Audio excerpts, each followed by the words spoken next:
And now I will introduce you to our speaker because I know that you've come to hear our speaker today and not me.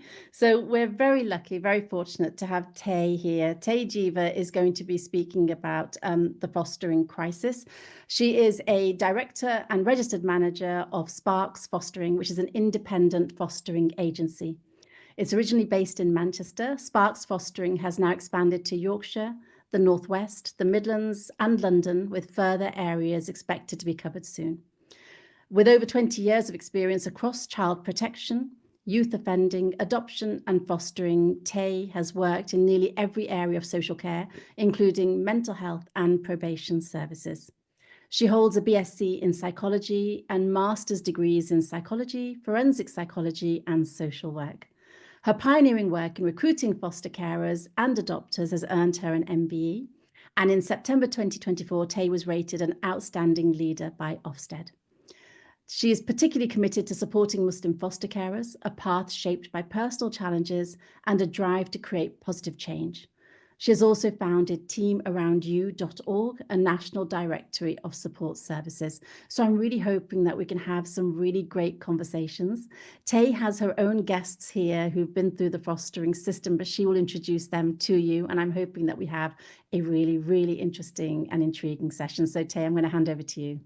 Thank you. Thank you, Jazakallah, Sarah. I bet I should start first by saying that to be able to share the knowledge and the message of fostering is a real privilege. I feel very blessed that I'm able to do it, and I'm very grateful to ISB that you have invited us here. So what we'll do is I'm going to ask Ahmed and Saher to introduce themselves because they are best to do it. I might add some information if they're a little bit too modest about themselves. And then I do have a presentation prepared. There's a lot of information to go through, so brace yourselves, but there is ample time for questions afterwards. So if we start with Saher. Saher, are you okay to introduce yourself?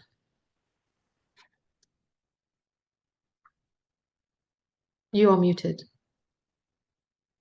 Oh, can we not hear? Is the sound? Assalamu alaikum. Okay. Yeah, sorry, I had to wait for the host to unmute me, so I was just waiting for that, Sarah. Jazakallah khairan.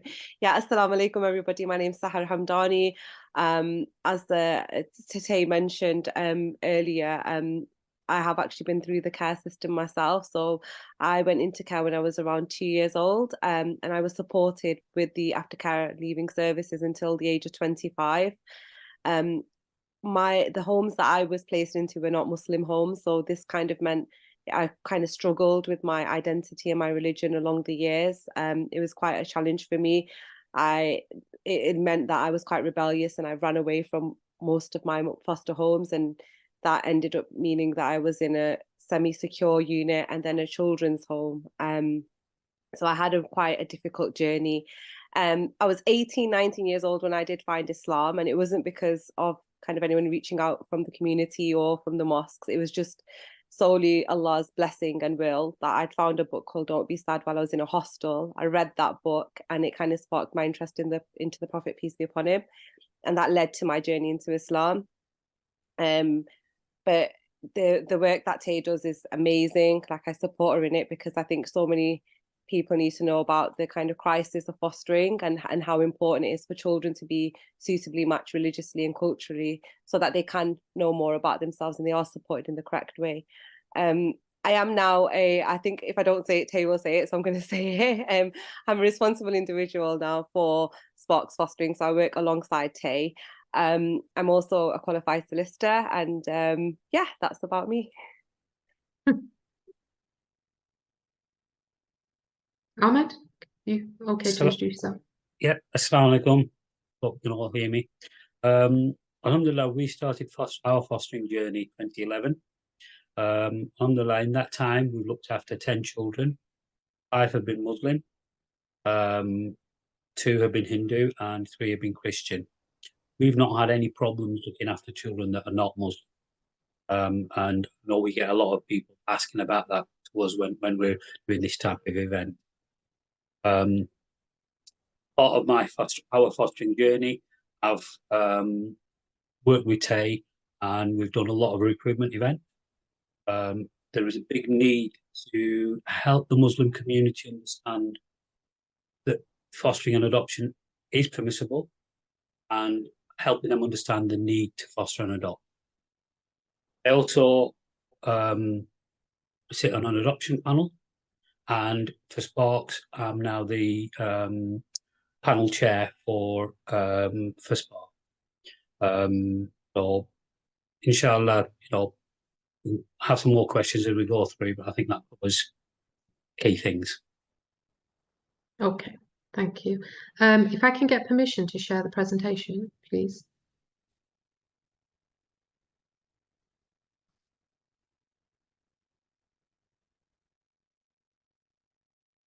Oh, give me a second. What's going on? Oh, here we go. Okay.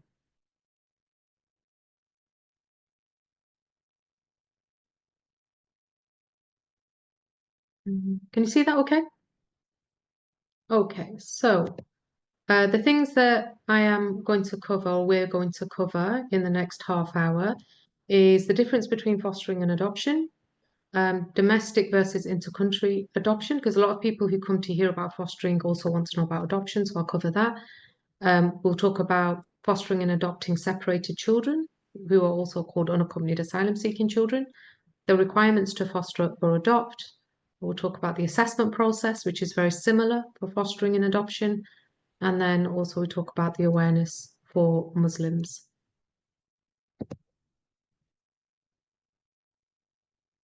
So in terms of the difference between fostering and adoption, the reasons why children enter care can be very varied. If the child enters care when they're very young, and the plan is for the child to remain in care, so the child is not returning back to the family, then very young children, typically under the age of 5, are likely to be adopted.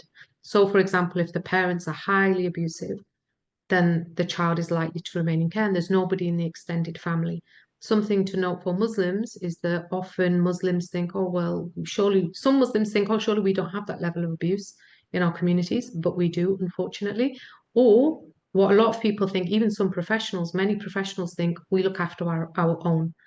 So if we can't, if the parents can't look after the children, surely there'll be parents and grandparents and whatever, but that's not always the case. In terms of the difference between local authority versus independent fostering, so Sparks Fostering is an independent fostering provider, which means that we're a private organisation. The reason why private organisations exist, both in fostering and adoption, is because local authorities struggle to find enough foster carers and adopters. So they commission us to find foster carers for the children. Independent fostering agencies tend to be, or supposed to be, somewhat more specialist because we look after the children that local authority foster carers are not able to look after or have not been available to look after. With regards to parental responsibility, if you adopt, the parental responsibility goes to the parents, to the adoptive parents or the adopters.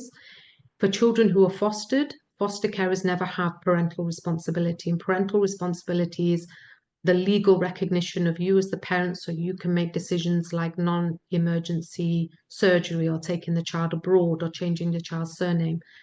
You can't do that without parental responsibility, which adopters have, foster carers do not have.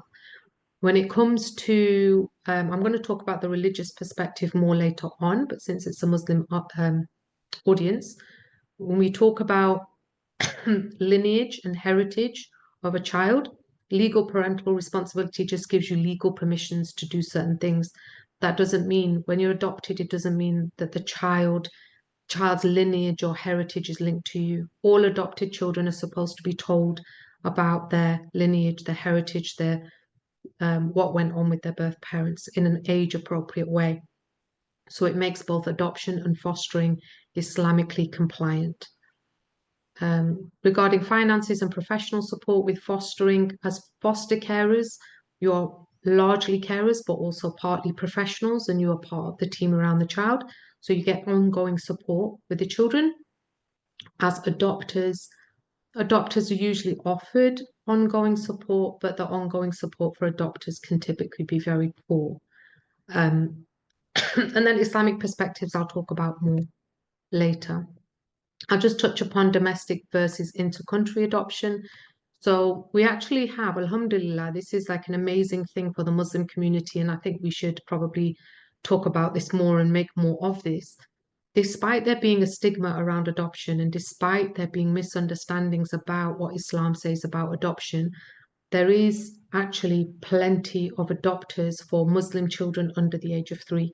So despite the societal barriers, Muslims' hearts have been moved towards adopting, to the point where now when Muslims are applying to adopt for children under 3, they're being told that we can't even put you on a waiting list because we have so many people who've applied. There's no point. Try again in 3-4 years and we'll see where we're at in that time. Now, so for people who want to adopt, I'd always recommend that consider adopting children over the age of 3. And again, this is a piece of work that I think Muslim leadership has to do, where Muslims are discouraged from adopting children over the age of 3 because of issues like mahram, milk nursing, etc., which is tragic. But I'll go on to that later. If for people who want to adopt from abroad because they're not able to adopt from here, then that is an option with the countries who have formal arrangements with England. So, for example, Palestine does not have a formal agreement or arrangement with England for adoption to happen. If the countries don't have an arrangement, then it's illegal to adopt from that country. And the reason why these arrangements are in place is to stop children from being trafficked. So particularly somewhere like Palestine, where the state, the crisis and the position that they're in, those children are extremely vulnerable to being trafficked, so basically kidnapped. And if those arrangements, and that's why it's illegal, you can't bring those children here. So one area that I feel strongly that Muslim community really need to address is the need to foster, you can't really adopt unaccompanied children. So an unaccompanied children is an asylum-seeking child. It's a child who's from a war-torn country, which tends to be typically the children are from Sudan, Iran, Eritrea, Afghanistan, Vietnam, Iraq, Albania, etc. Those children have come from war. They're from predominantly Muslim families. They come to this country. Most of them, by the time they make it here, they're all typically they're teenage boys. There are some teenage girls. You wouldn't tend to get younger than teenage because how would they find their way here? If they're very young children who've come here by themselves, they're usually brought over by traffickers. So we have thousands of these children coming here. They are usually, most of them want to practice their religion. It's their identity, and it's the one thing they can hold on to as they travel from country to country, is their identity as Muslims. They come here and the majority of them are going to non-Muslim homes. So I've put here in 2024, Kent placed 413 Muslim children into non-Muslim foster homes. And yeah, that for me is really difficult. And most of them are unaccompanied asylum-seeking children. And one of the things we're trying to achieve with Sparks Fostering is to find homes for these Muslim children. A lot of them, of course, are losing their faith because they're going into non-Muslim homes, Christian homes, whatever, and then they think, well, you guys are giving me, at my time of need, Allah sent me to these people, so, maybe their God is the right God, unfortunately. So requirements to foster or adopt. Ahmed, are you okay to go through this? What was the requirements to foster?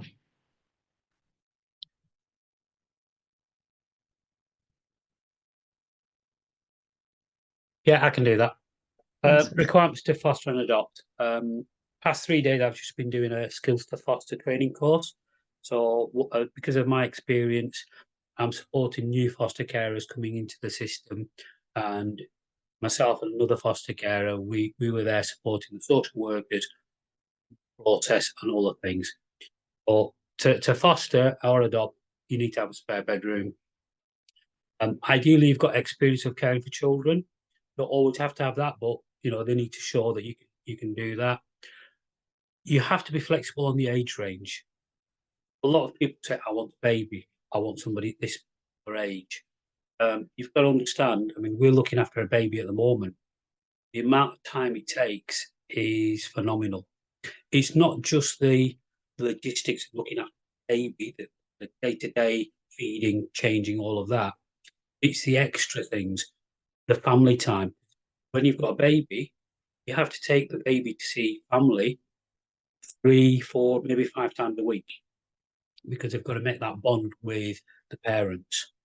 So you've got to make sure that you've got time to be able to do that as part of family. Of course, we ask for references, and you need a good support network. Carer recently who wanted to become a foster carer, they didn't have a good support network, and that, along with other reasons, meant that they had to withdraw. Because without having that support network, what happens if one child is at school, calls for another child, and you split between two?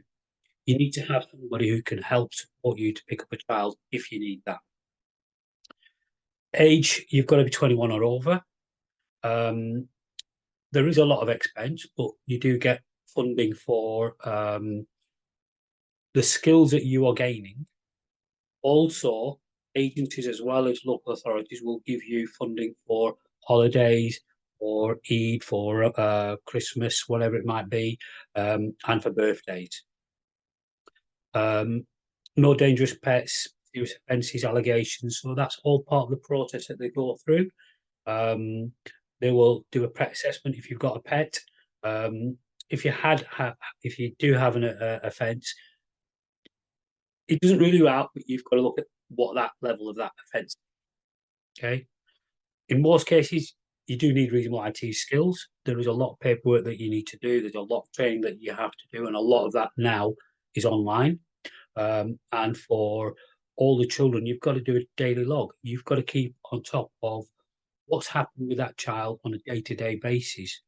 As an example, you take a child, say 7, 8-year-old, to family time, and when you come back home, the child is upset.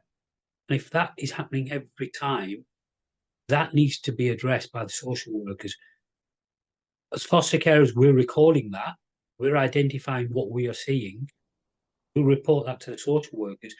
They will then address at the family time centre what is happening. Why are these children, why is this boy, girl, whatever it might be, why are they being upset after family time? If you are interested, Tay has put a really good quiz on her website. It goes through all the steps and helps you understand what the key requirements are, and helps you guide you through the process. Okay. That's great. Yeah, that's great. Thank you, Ahmed. Okay, so if we go on to talk about the shortage of Muslim foster carers, I mean, I can't give you a definite reason why people choose not to foster, because people don't tend to talk to me about not wanting to foster. But from what I've picked up from just comments and what has been said to me, there is a lack of knowledge about the need in Muslim communities. So recently I shared a post about how many Muslim children are going into non-Muslim homes. I'll put the figures in later on. And people just don't know, even social workers. I've spoken to social workers, and because we're a minority group, then the perception of social workers is there's not many Muslim children who need homes, because the majority are white British. So what they see is lots of white British children, and only occasionally they'll see Muslim children, except in places like Kent, they see a lot of Muslim children. But where Muslim children are the minority, that when you add up those numbers across different local authorities across the country, it's really significant numbers of Muslim children. The other reason why there has been a shortage of Muslim carers is a lot of Muslims don't know about fostering. And it's a cyclical thing. If there's not very many Muslim foster carers, then they're not able to talk about fostering with other people in the community. The other thing is, because there is a stigma, which I've talked about later, but because there is a stigma around it, and because there's misunderstanding, what I have found is both foster carers and adopters say that we'd rather not put our heads above the parapet and talk about what we're doing. We'd rather not tell people, because there are people who will tell them that what they're doing is sinful. And nobody wants to hear that, especially when you're doing something that takes up so much time and energy and heart. It's like someone saying to a parent that you're sinful in your parenting in some way. Nobody wants to hear that. So then foster carers and adopters have not been speaking openly, which means they're not sharing the knowledge, which means they're not able to tell other people what an amazing thing it is to do. That is changing, though, I think, slowly. A lot of Muslims tend to be from lower socioeconomic status. which means typically we have less money, which means typically we tend to have no spare bedrooms. However, again, that is changing. So Muslims are now having spare bedrooms. Sometimes, like Ahmed said, that sometimes Muslims are too specific about the child. Some of that comes from lack of knowledge. So foster carers can think, well, I only want to care for Muslim children.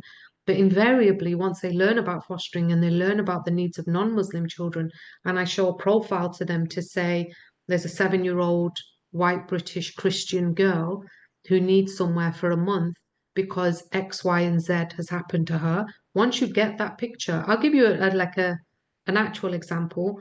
I'm looking for a child to place with one of my foster carers. She currently is looking after a Sudanese boy. Their family is Asian Muslim. He's blended in beautifully. She has an amazing family. He's part of the family. Now they're looking for another child. And I said, well, what would be an ideal match for you? She said, well, I've discussed it with the boy who's fostered, the unaccompanied child, and my kids and my husband. And we all think a young child, like under the age of 10, who's Muslim, who's whatever. I'm like, okay, fine. I sent her a profile today of a Vietnamese boy. I read this profile and, after 25 years of social work, it still happens. I read this profile and I'm processing it and it hit me and I'm in tears at my laptop. Just thinking about him is like you still can't prepare yourself for what some of these children have gone through and continue to go through. This boy is currently in hospital, right? So when they give the backstory, and she called me and I sent the profile to her and I said, look, they still tug at your heartstrings, but you have to think about this seriously. If you're going to help this boy, the commitment is huge. And she phoned me up straight away and she said, Tay, I want to help this boy. Vietnamese, I think he was 15-year-old Vietnamese boy. Because once you see the picture and once you hear about this boy needs your help. Are you going to say no? And then, yeah. So sometimes people are too specific, but that can change. Poor IT skills, again, we just need you to be able to type into a Word document. Your grammar and spelling doesn't have to be amazing. And like Ahmed said, sometimes it's the lack of support because the community doesn't always rally around the foster carers. The next point is about issues around mahram. This is a big thing. So there's a reasonable number of people who will apply to foster and say, I can't foster teenagers because I'm Muslim. And the thing is, when these people apply to me and say that to me, I'm okay because I understand I've co-edited Islamic guidance with the British Board of Scholars and Imams. I've spoken to enough Muslims. I know Islam, I know Muslims, so I'm okay with them saying it to me. The problem is large numbers of Muslims are going to non-Muslim organizations and telling non-Muslim organizations it's against my religion to care for teenagers, which then causes a problem in terms of how Muslims look to non-Muslims. Because then these non-Muslim organizations are thinking that Muslims are very callous, cruel people who will not even look after the teenagers who fled war or suffered abuse. So, yeah, in terms of what is permissible and not, the British Board of Scholars and Imams, basically their headline was that fostering and adoption is a communal obligation, that if we don't provide homes for these vulnerable yatim in our communities, we are as a community answerable for that on Judgment Day. The guidance is available on the Sparks Fostering website. From speaking to explain, when I did do this work with the British Board of Scholars and Imams, in the beginning, some of the scholars were saying that they felt that fostering and adoption, particularly adoption, may not be permissible, but including fostering teenagers. So they said, we think probably not. The majority said, we're not actually really sure exactly where we stand. And then there was a few who said, of course, you should foster and adopt. Then over 6 months, I introduced the scholars to Saher, Ahmed, so foster carers, adopters, children who'd experienced care, professionals. At one meeting, I'll never forget that one of my colleagues from another organization said to the scholars, you are letting down your teenage boys. And I thought, good for you. Like a white British social worker said, we are looking after your teenage boys. You are letting them down. So these scholars made that transition over 6 months from we're not sure to actually it's a communal obligation. Now, that's just a group of 50 scholars. Now I'm going to Muslim leadership throughout the country and saying, can you help me recruit foster carers? And they're like, okay. what seems to be the headline message at the moment is, well, you have to observe hijab in the home, right? So they're saying, well, if you're a hijabi woman, or if you observe hijab, then you should be observing it in the house. And if you don't observe hijab, then if you're not doing it outside, you can't use that as an excuse inside. A lot of women, because when they talk about hijab, they're invariably talking about women, that do you wear hijab around your cousins and extended family? Because if you're not wearing it around extended family, why is it now an excuse for fostering an adoption? So for my part, my position, but I am no Islamic scholar, but my position is I always think to myself, when Saher was a teenager and she wasn't a hijabi, how many Muslim families would say, but you know what, I wouldn't have looked after you though, because my husband can't be around you, and also because you weren't a hijabi at the time. And that is legitimately some people's position, and I respect that, because if that's what somebody's faith belief is, I respect that, but you can't foster. Not for me anyway, because I only do long-term fostering. You can apply to do short-term in emergency, but if you go to another organization and say, I can't do teenagers because it's against my faith, I don't think they would take anyone on either. I like to think that everybody sees who Saher is now and would have liked to have been part of her upbringing. But, actually, but the majority of people who do apply, to be fair, they are open to this. This isn't a barrier for them about Mehram, because with social work and with fostering, there is safeguarding expectations anyway, which does address intermingling, which does address keeping people safe in the home. So, for example, children who are fostered cannot go into the bedrooms of the foster carers. That when you foster a child, we would even talk to foster carers about how do you hug the child, because the child might not want a hug. And it is better to have the hug from somebody of the same gender. But even if they do it, don't do a full face hug, you hug from the side. The only time you do a full hug is if the child is clearly distressed and wants that, but even then, you have to be clear that that's appropriate, because that child might have had a background of inappropriate physical interaction. Now you have to teach the child about what is an appropriate way to show affection. So in social work, we do a great deal of work around appropriate, safer care, which does not involve whether you cover your hair or not, which sounds a bit facetious, but ultimately that's what hijab is about. The barrier isn't just about just covering the hair, it's about appropriate interactions with people. Milk nursing as well. So this is something that gets brought up a lot, that it's commonly understood and known that if a carer milk nurses the baby, then that child becomes mahram to the family, which some schools of thought will say that it could be milk that is frozen and you defrost it, put a few drops in the cereal, job done.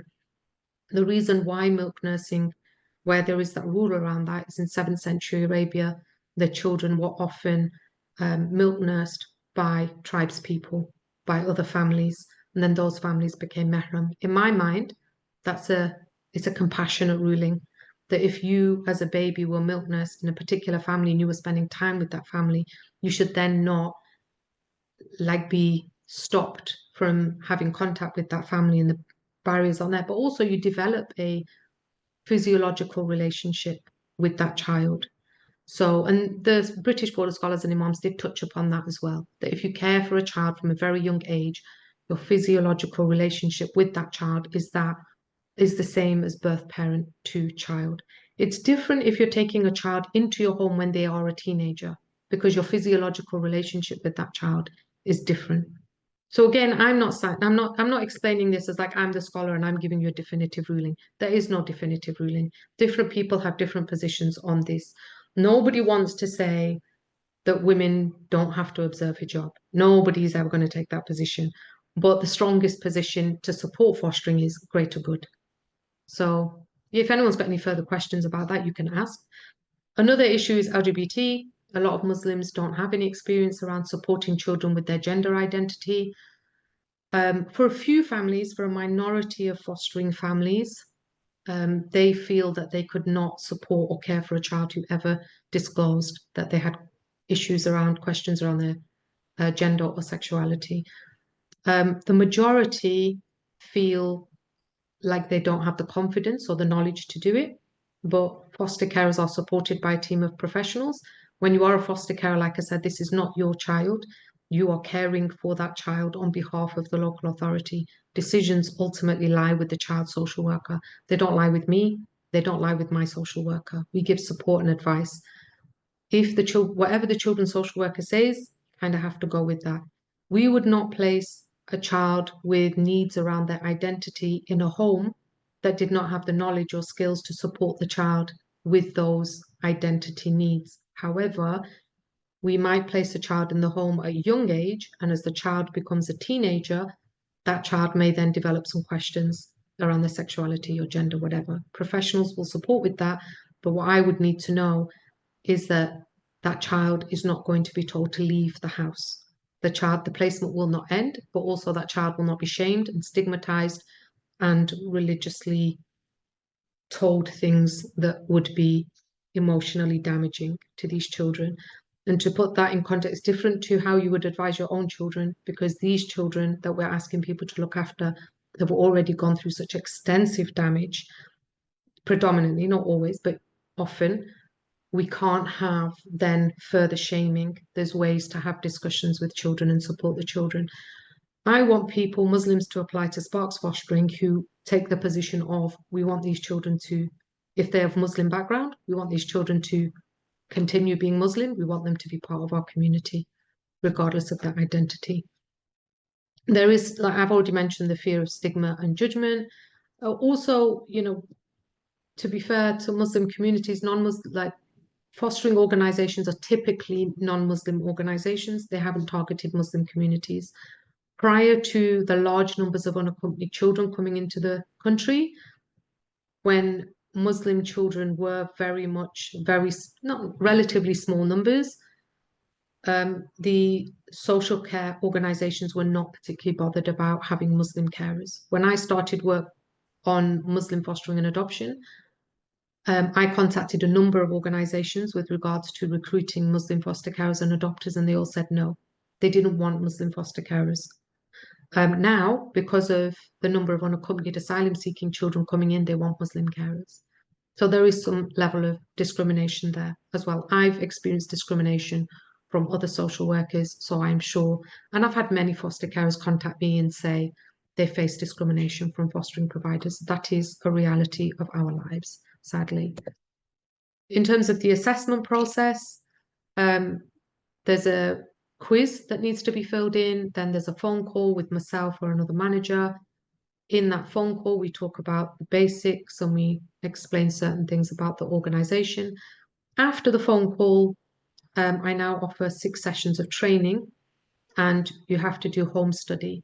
Now, this is the bit that is very challenging for applicants. The template alone is about 50 pages. By the time we finish the fostering assessment, it's around about 100 pages. And a lot of that is completed by the fostering applicant. So this is what I mean when I say you have to be quite good at doing paperwork. So the reason why it is so thorough, because for a lot of people they say it's too thorough, you're asking too many questions. It's because every single thing I ask, I think to myself, if my children were going to come to your house, and I don't know you, you're strangers to me, right? If I was going to put my children in your home for 6 months, what would I want to know about you? And also, I also know as a social worker that even after asking you all these questions, even after getting your work references and personal references and family references and 15 hours of interviews and all of that, people still sneak through who end up being not very good foster carers, not just bad at the job. No, I'm not saying with Sparks Fostering, I'm saying across social work as a whole, some foster carers are abusive. So even with all of these checks that we do, and all these checks get sent to, like the whole assessment gets sent to panel, and Ahmed's the chair on my panel, but it's 5 professionals who look at this report and they give a recommendation. This person seems like a good foster carer or not. So even with all those processes, we still get abusive foster carers getting through. If we don't treat foster carers well, in all fairness, foster carers don't have as many rights as they should. I don't know if you'd agree with that, Ahmed, but one of the few things they do have is if we don't do the assessment well, they can go to the independent reviewing mechanism. But other than that, this is why Muslims are quite vulnerable in the fostering process. I've had many Muslim applicants call me and say, I was speaking to the fostering provider and everything was going well, and then they were like, oh yeah, what's your name again? And they will say a very Muslim name, and then all of a sudden that agency is not interested, will call you back, and they never call back. And currently, fostering providers can do that because there is no regulation to stop that happening. In terms of support, foster carers get a high level of support. We allocate a qualified social worker. I allocate a support worker as well. We do lots of training. We're part of a team around the child. We should have diversity within the team. I do, but not everywhere does have diversity. Sparks Fostering is very transparent. My training is very comprehensive and easy and thorough. For anybody who is interested in the training, there is online training. I think that's on the next slide, actually. And yeah, so if we talk about the Muslims work, so this is the specific work I do with Muslims. I did a Freedom of Information request for all local authorities. I'm still waiting for a few responses back, but the Freedom of Information request found that last year, so over 2024, Kent placed 413 Muslim children in care. So they had 427 Muslim children in care, but 413 went to non-Muslim homes. In Hounslow, 19 of their 27 Muslim children went to non-Muslim homes. In Rochdale, 52 of the 53 Muslim children went to non-Muslim homes, and in Stockport, all 17 Muslim children went to non-Muslim homes. Across the board, figures, I mean, these are the most shocking figures, but typically I would say it's at least 50%. If any local authority puts less than 50% of their Muslim children into non-Muslim homes, my eyebrows are raised. And then I'm thinking, I'm going to contact you and say, what have you been doing? And I'm absolutely confident they have strong relationships with the Muslim community. Because there are some Muslim organizations who have got good established relationships with local authorities. The other work that I'm doing as well in Sparks Fostering, so we have ambassadors. We had an ambassadors meeting today, which is volunteers from across the country who've offered to put up posters and flyers within their local mosque, because over the last year, myself and Saher, we contacted 100 Muslim organizations to ask them to put up a poster, and nobody agreed to do it. So then I went onto TikTok and had a bit of a whinge and moan about it. And then lots of people, alhamdulillah, said, okay, we'll help you do it. So that was nice. So if you look on the Sparks Fostering website /events, then, or contact me, email me, then if you're willing and happy to do it. So how do you want to say a little bit about the ambassadors thing? Because we had the workshop today. Yeah, of course. So the ambassadors meeting happened today. It was one of our first meetings, and it's just looking at getting people together to go into the masjids and putting a plan together to try and speak to maybe some of the senior staff members in the masjids and the communities to see if we can try and get these posters, which is detailing the recruitment for Muslim British fostering, and also asking them to do a short khutbah potentially on a Friday. This is something Tay was really trying to push during Ramadan, preferably, but unfortunately we just didn't have the support from the leaders of these masjids at that time. Obviously other things came up which I think they gave more attention to, obviously with other things happening. But again, I think it's really important with having these ambassadors that we are trying to push it back again and see if these masjids are on board, because it's really important to educate the communities about the information. You know, everybody that's joined here today, absolutely brilliant. You've got this information, but it's about getting to the communities and for them to know about this information about the crisis in the sector, and having those people that do have the extra homes and do have the ability to foster to be able to approach you know, the right channels to be able to get that process started. As Tay said, sometimes some of the barriers that can lead to people not being able to foster but not being able to foster is that they don't know which channels to go through, and the stigma could be that, oh, they're Muslims and they don't, for example, you know, want to look after LGBT or the mahram issue and so on. And this really puts a stop actually some maybe potentially really good foster carers, and we want to capture those people and get them to speak to us and to Tay, so that they are able to go through the right channels to be able to get there, to be able to foster and be able to open their homes.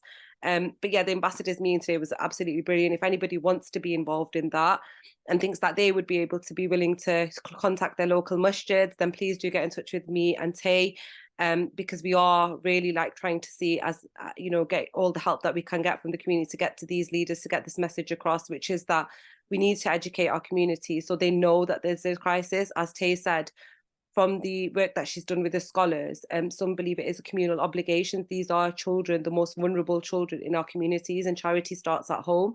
So we really need to look at where these children are being placed and what our accountability and responsibility is, especially.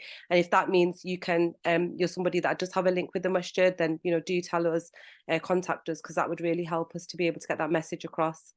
But yeah. Beautifully put. Thank you, Saher. So yeah, so there's the ambassadors' work, which I should add to that as well, that the people who are going to the mosque, they're not saying, come foster for Sparks Fostering, Sparks Fostering is amazing. They are going to the mosque saying, just foster. You can foster with the local authority, you can foster with Sparks, you can foster with other organizations. Other organizations approach you, work with them too. I also on the website have a list of Islamic and professional mentors. So it's people who are happy to mentor children in care. You can add your details to my website, and then the social workers can contact you directly, do the appropriate checks, etc. This Ramzan I sent out, so for the past few years I've been sending gifts to Muslim children in care. Now we are sending out these Quran reflection packs, which is 52 verses from the Quran with guided reflections. And this Ramzan we sent out 800 of those. I'll be sending out another 1,000 this year. People can donate to that, but I'm sending it regardless, because it helps. It's a nice gift for the children. The social workers love it. And I've also produced guidance on how to support Muslim children through Ramzan. I also offer free consultancy to local authorities, as I have been doing for many years, so that they could do better work with Muslims. And I'm aware of the time. I am 3 minutes over time. I am so sorry, but time for questions now. Thank you so much, Tay. Jazakumullah khair, all three of you, Saher, Ahmed, and Tay, for a really insightful talk. I thought I knew quite a bit about adoption and fostering, but I've been sitting here making notes. I've learned so much. Thank you so much. I hope everyone found that very interesting. We can now enable cameras and mics, Zaina, so that you can put your hand up and ask questions. But before we do that, there is one already in the chat, and I think, Ahmed, you've kind of guided there. I was interested in fostering, but the assessor wanted to contact my ex-husband. We divorced 24 years ago and were married for only 2 years. That's something I don't want them to do. So Ahmed, would you like to? So what they would do in that instance is understand from yourself the reason why you don't want to contact them. Was it an abusive relationship? Was it something like that? And if it was, they just need to correlate from people around you that that's what happened. And the manager has a discretion to say, actually, in this instance, we don't need to contact that particular person. Okay? They need to get the timeline of your life, understand where you've been, what you've been doing. And in most cases, when they do contact partners, it's a case of wanting to make sure that, will you be safe with children? That's the main thing that they're after. They also know that an ex-partner will potentially try and put negative things in there. So they're aware of that, but it's something that they have to do to make sure they've got a full picture of yourself. Hopefully that helps. Thank you so much. Tay, if you don't mind, maybe you could pop an email address for anyone who feels that if you're happy to, they need a little bit more clarification, then they can get in touch. For those who missed it, Ahmed Rawat actually fosters, and Saher Hamdani has gone through the fostering process as a child. So they were introduced at the beginning, but I know some of you joined a bit later. So just to clarify. So I hope that you can put your hands up and unmute yourselves if you have a question. Otherwise, I will carry on. Junaid Karim says, I am part of Bradford Council of Mosques. Do you have any statistics about Bradford? I would love to help. So that's brilliant, isn't it, Tay? What you're talking about, getting through to the Muslim community. Is there any upper age limit to be a foster carer? So I think Bradford only sent their results back like last week, and I haven't been able to look at it. But what I would tell you is one of my fostering families, they are looking after two children who are Muslim heritage children who previously were with white British carers for 3 years. And these white British carers were retiring. So Bradford were looking for foster carers. And then these children came to my Muslim foster carers. These children don't know anything about Islam. Like one of them, when she first saw Saher, she looked actually quite frightened. They were concerned that we were going to like force them into their faith. And we haven't. They've been amazing and very gentle with the children, and they are getting used to being in the community. I'm not being disrespectful to the white British carers though, because these children, when they went into care, they had very, very complex needs. They were very developmentally delayed. They suffered high levels of abuse within the family. So these white British carers, they took children who were very, very damaged and behind and did fantastic work with them. So in a way, they almost got the children to a stage in their life where they were ready to start absorbing. And when the children moved, the foster carers and the children's social workers were very clear, and the children's parents, because they still have contact with the parents in a contact centre, supervised. All of them were saying, we're so glad you found a Muslim household. We're so grateful that the children can have that part of their identity. Yeah, but I will get you the figures. Join the ambassadors group. I'd hope to see you there next week. Thursday, 12 o'clock, online.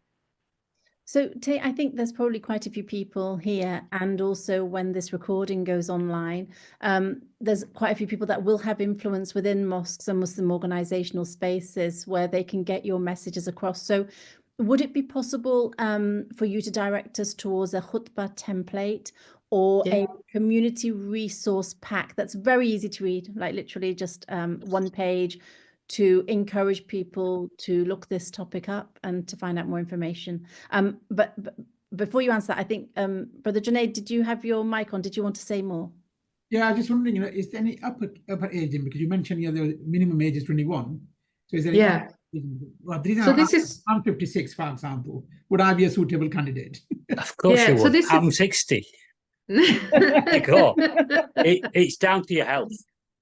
Yeah, as long as you're healthy, and as long as you haven't got any complex health issues, we've all got, at our age, we all have health issues.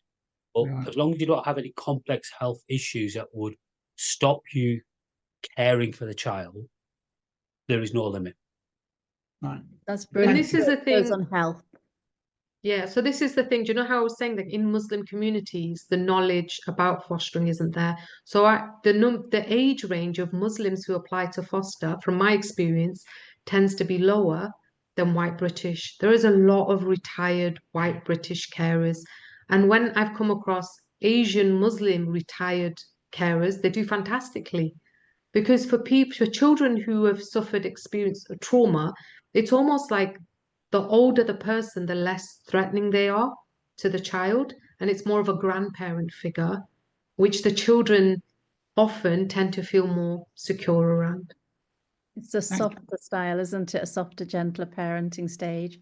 Thank you. Next question. What's the difference between fostering through independent agencies and the local authority? I think Ahmed's best to answer that because he is a foster carer for a local authority. So I'll run you through a quick process of what happens when a child it's a local authority that looks at that child. They're the ones, first port of call, that will manage that child's care plan. What that local authority will do is try and find a carer within their area who can support that particular child. They will try and do a match as best. That's not always the case. If they can't, then they will then start looking at independent agencies, as say, or another agency, say, we've got this child, these are the details, you've got a carer who can support this. That's what happened. But as I said, they do their best to match a child with a carer. As an example, we moved house a couple of years ago, and got a phone call from a social worker who's now a manager, a Muslim lady, and she asked me, "Are you in a position to take on a child?" Well, we just moved house, and we weren't on the list to say that we've got a spare bedroom. So straight off, we both said no. But then I asked the question, "Why are you calling me? That's not your job. You're a manager. There's a duty team that does that job." Then explained to me that there's a Muslim girl that needs support, gave me all the details, gave us the details. We said, yes, of course we'll help. We can only do it for a few weeks, but we were more than willing to help a child that particular need. So that's why we need more Muslim foster carers. Okay. Can I just add to that in terms of the difference? I can't say it's always the case, but typically independent fostering providers pay more we give a bigger allowance to foster carers. So the average that I'm paying currently to my foster carers is £750 per week per child, which is for the sector on the higher side. We wouldn't tend to see that with local authorities, but the children that I place tend to be older, so tend to be 10, 12, or have some developmental delay, ADHD, etc. So it's more of a specialist thing that they're doing. Also, some people will say that the support offered by independents is better. I would always say to every applicant, call the local authority, call 3 independent fostering providers, compare, ask the questions and see who suits you the best. Thank you so much. Next question. Can you continue to work and foster care? Yeah, as long as you can do school drop-offs and pickups. If you're prepared to foster older children, then they probably won't need you to do school drop-offs and pickups for long, maybe for like a week or so. You need to be available for professionals meetings, which will be maybe once a week, maybe once a fortnight. You need to be able to do your paperwork. If the child needs you because they're unwell or they're struggling, you need to be flexible and be available like you would do with your own child, but you've got a few additional professional commitments. If you can do that, then you can work. So our experience of that is when we started fostering, we were both working in a big engineering. Wife was working in a school. Soon became clear to us we were struggling to manage the meetings and things of that nature. My wife dropped her days to 4 days a week. We made sure all meetings were planned for the Friday. That helped. We were able to do that. A couple of years into this, we were recommended to look after an asylum seeker. More than happy to do that. He came to live with us, and we soon became apparent that we had a lot more meetings and a lot more support that he needed. My wife, again, went to the managers, able to drop her days down to 2 days a week. But we were still able to do the fostering and still doing the work. Luckily, I was working in a company that had flexi time, so I was able to manage that. And the team around me were really fantastic, so that helped. Always good to talk to your employers and let them know that you're going down this route. What to do. Thank you. Thank you. Could you ask friends or siblings to do the pickup if you're working? Yes. That's part of the support network. Yeah. Or when you go through the process of becoming a parent or an adoptive parent, what they will do is they'll look at your support network to make sure that if something happens, if you're stuck in traffic and you can't get to pick up the child, you can call somebody and they can go and pick up the child at that particular time. So that's part and parcel of the assessment process. Thank you. Thank you. Please do, if you do want to just put your mics on, otherwise I'll be reading out the questions from the chat. So please do feel free to. The next question, I will just go to this. I'll go out of order just for a moment, just because Saher, this one's specifically for you. I have a question for Saher. What advice would you give to Muslim families who are thinking about fostering from your perspective, as having gone through the foster care system? And do you think you would have benefited from being in the care of a Muslim family? So I think the advice I would give to any Muslim families who are thinking about fostering is really do your research and really look at the material that's out there. There is so much information out there. Spark Fostering is one of many agencies, and this that has a lot of material there. But really do your research and try and attend those sessions, and any drop-in sessions that are available, to speak to other Muslim foster carers as well that have gone through the process, and see what they're actually life experiences of actually fostering. You can't really plan or predict what's going to happen. You don't know what child is going to walk through the door. Information is given about a child, like brief information sometimes. I know Tay's had to fight for like more information from the local authorities, because in emergency placements they do sometimes just give you summarized information, and you have to ask for more information about kind of like the challenges a child has faced. And there's obviously a spectrum of trauma that a child can go through, and a spectrum of reasons why a child is placed into care. And that means that each foster carer would need some specialized skills. They do try and cover that in Skills to Foster, which is generalized, and then try and build on that over the years once they are approved. But obviously it's very unpredictable what can happen. It's just like when you have a child of your own, their personalities, what they're going to experience in life. You just don't know. You, as a parent, you don't know what's going to happen, but you have to kind of just keep learning and educating yourself and looking at your own support networks. Support networks are so important. As a foster carer, when you become a foster carer, I sit on panels, so I kind of review applicants who want to become foster carers, and part of that is looking at the support network around them, the wider family that they have, so that they have respite as well. Just like in a family, you would have maybe cousins or aunties or uncles where a child might stay over. It's not something, it's things looked at to see what kind of support is available for the foster carer as well. So definitely what I would say is do your research, try and go into the drop-in sessions, look at the support that's available around you, and be prepared for the unexpected in any way you can, really. Just be prepared for the unexpected, because that's what's going to happen. It's going to be the unexpected, but you will have a lot of support and a lot of material out there, and the professionals are there to help you. So you are actually allocated from the agency your own social worker. So the child would have their social worker, but as a foster carer, you would also have a social worker, and that's your opportunity to kind of have ideas, have catch ups with them over the phone, say if you're struggling with something, just be completely open and transparent and honest with them. That's the main thing. Like being a foster carer is being a parent. Nobody knows how to do it perfectly. We expect there to be teething stages, and where you might need help, and there's support out there. So that's the first thing I would say. And also what I would also say, especially to Muslim families, is don't be discouraged if you have been to one of these agencies Tay spoke about earlier, who kind of, they might hear certain kind of certain words that you've said about your religious stance on things, and just kind of shut you off or heard your name. Don't be discouraged by that. Tay's done some incredible work. There are other agencies out there that are helping Muslims to get through the process, and that's really important. So don't be discouraged by that. In terms of myself, obviously Allah knows best. But I would have ideally thought that, being in a Muslim family would have helped me, because I think obviously it would have helped me maybe in terms of my identity crisis that I had. Obviously that was part of my journey. That's qadar of Allah. But I think, I'd hope that it would have helped me sooner. But that's all I can say about that, really. I'm not, I would have benefited in that maybe I would have got to Islam easier, but the journey I've had is the journey I've had, and I'm grateful for that. So I wouldn't want it any other way. But what I would say is it's made me reflect and think, I don't want that for other people. If there is something better, which is obviously being in a Muslim family, then I want to encourage that and speak about that. I hope that's answered the question.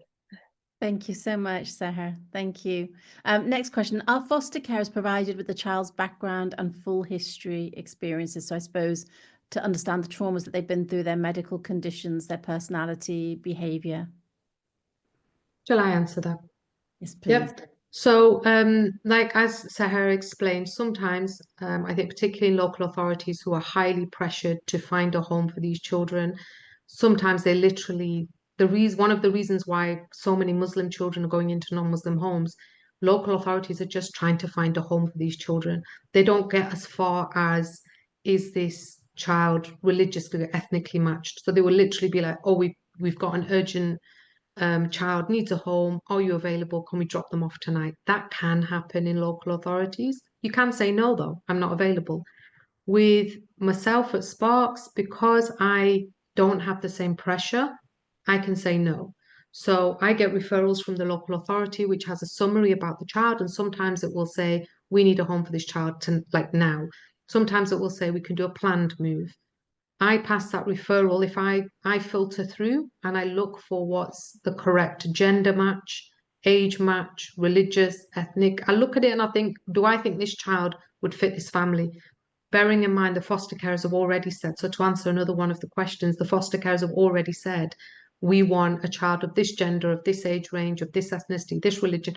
So they're quite specific, but the more specific the foster carers are, the harder it is going to be for me to filter through all the referrals for children and find that exact specific child. They might end up waiting. Sometimes foster carers wait a year, again, not with Sparks, but in other organisations. It's taken me 2 weeks to match because my foster carers are fairly open.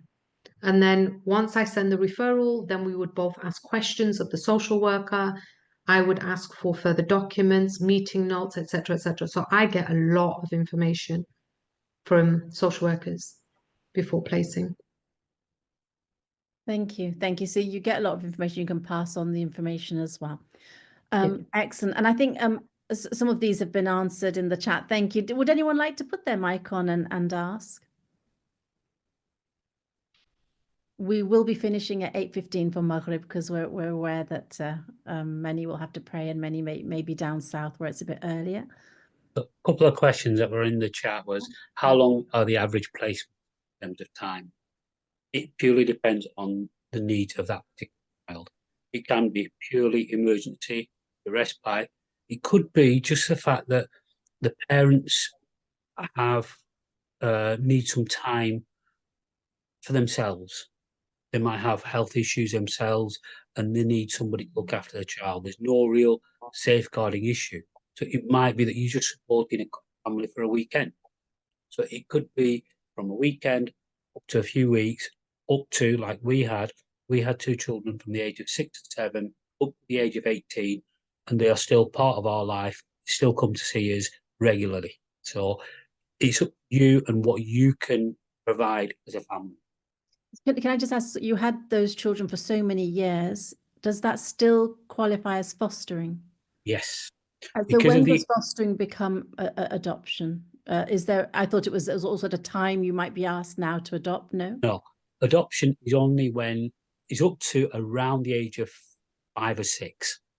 After that, a child would not go for adoption.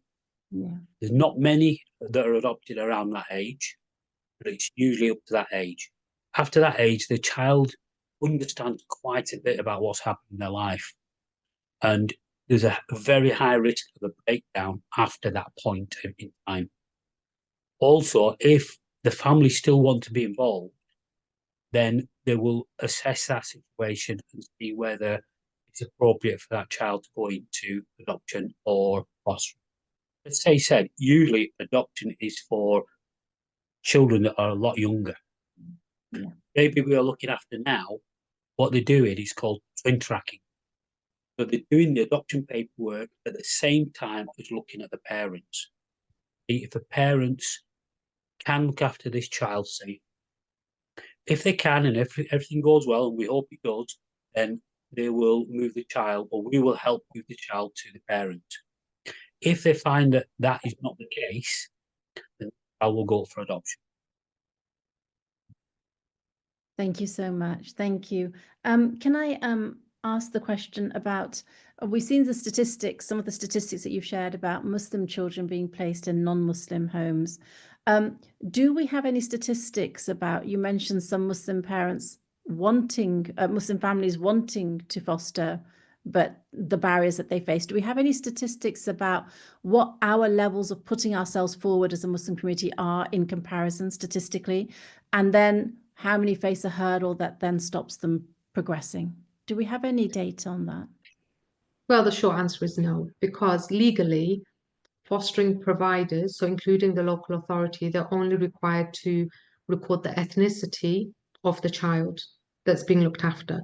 So a lot of local authorities, they couldn't even tell me the religion of the children that they're looking after, but they can tell me the ethnicity.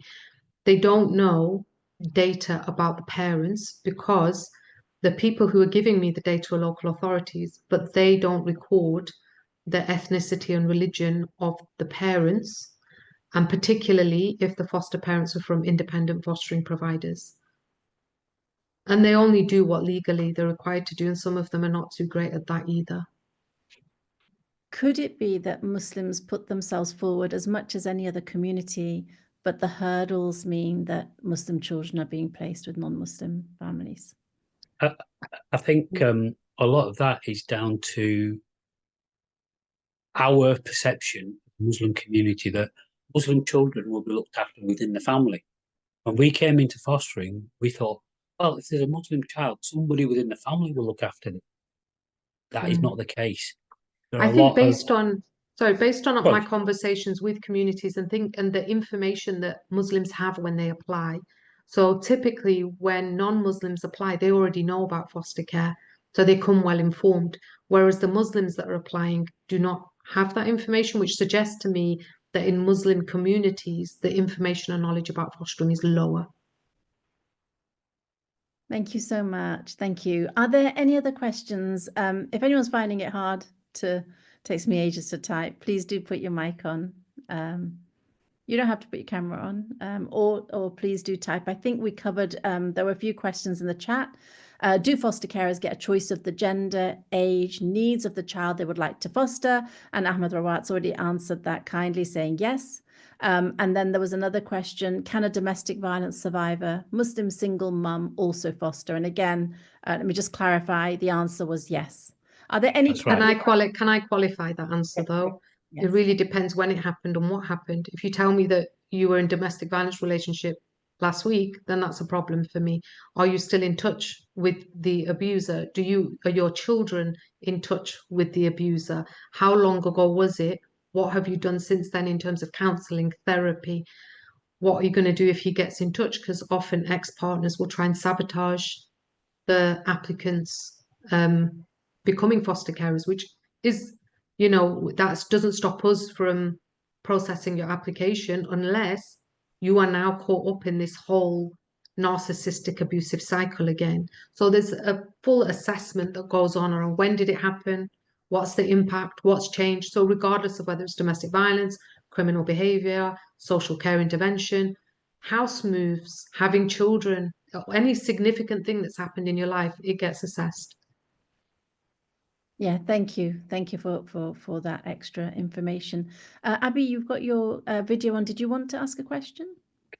Sorry, I don't know if you can hear me. My laptop seems to be frozen. Can you hear me? Yes, we can. Yes. Yeah, I just had another quick question. With regards to the child's sort of background, like where are the greatest needs in terms of where these children are coming from? Is it asylum seekers? Is it children from domestic, who have experienced domestic abuse? Where are the sort of majority of needs where these children have come from regarding their experience and the backgrounds? If I could just say that's going to be our last question now, and if we could answer that within a minute so that we can close in time for Maghrib, that would be great. Thank you. It's okay. The highest level of need is with unaccompanied asylum-seeking children for Muslim communities. There's high numbers of Muslim unaccompanied asylum-seeking children who are going to non-Muslim homes. These are teenage boys, typically. Well-behaved though, respectful, will call you auntie, uncle, when Muslim carers look after unaccompanied children, they love it. And that's all they want to do. The fees are high, the support is good, so it's great. However, I would say as a Muslim community, I want to see us be the best at looking after all the children. Let's look after the unaccompanied children. Let's look after the other Muslim children in care. And then let's start looking after the non-Muslims, because currently we've got non-Muslims looking after Muslims. That's not what our faith teaches us. Let's flip the script and let's show the country what Muslims are about, which is providing care for the yatim. Thank you. And I think that's an excellent place to end, actually, with a challenge for us, really, a challenge for us all to take on. Thank you so much, Tay, for joining us, and for Ahmed Rawat and Saher Hamdani for your reflections and your insights and your personal experiences. That was a really beneficial session. I hope everyone found that beneficial and that we can share what we've learned. You know, for those of us who want to foster and adopt, you know, may this give you the strength and be a catalyst to take this on. And for those who want to help the community, it's not the stage for them, but want to help the community, may we use our platforms and the doors that we can open to increase awareness on this critical, crucial topic.